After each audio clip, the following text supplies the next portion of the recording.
click on the bell icon to get regular updates from Venus.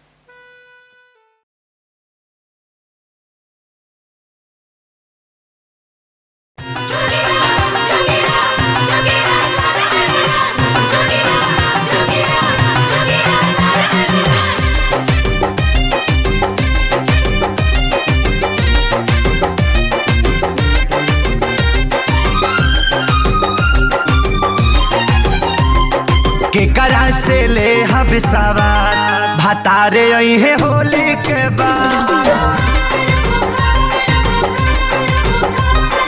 केकरा से ले हम सवार भतारे अइहे होली के बाद। देवरा तो गइल सोहर कैसे रहब फगुआ भर।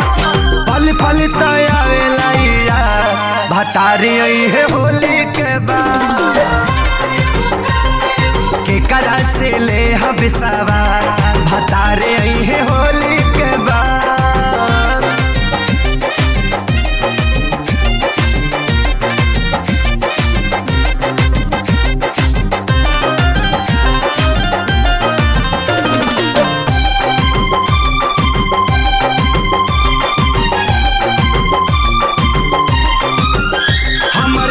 पे जवानी कैसे मनवा के बानी खूबे बहे फगुन हटा के रानी हो। मेहर के परेशानी केहू दूसर कमानी जेके मरद ना दर्द का जानी हो।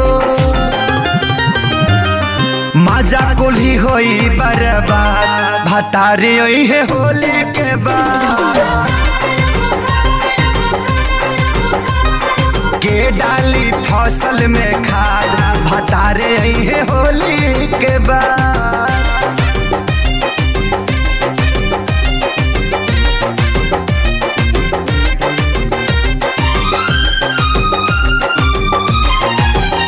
काहे कहिला गवनावा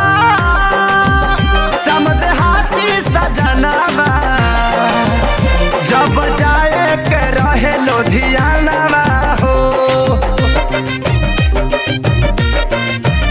प्यारे लाल संग खेसारी सभे गइल ससुरारी।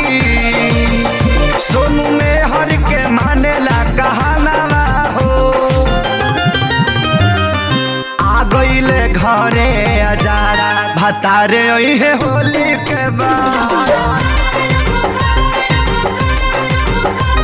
धनंजय भी करेले विवाद भतारे अइहे होली के बाद। देवरा तो गइल सोहर कैसे रहब फगुआ भर। पल पल तयावेला भतारे अइहे होली के बाद। केकरा से ले हम सवार भतारे अइहे होली के बाद। For more entertainment, log on and subscribe to www.youtube.com/VenusBhojpuri.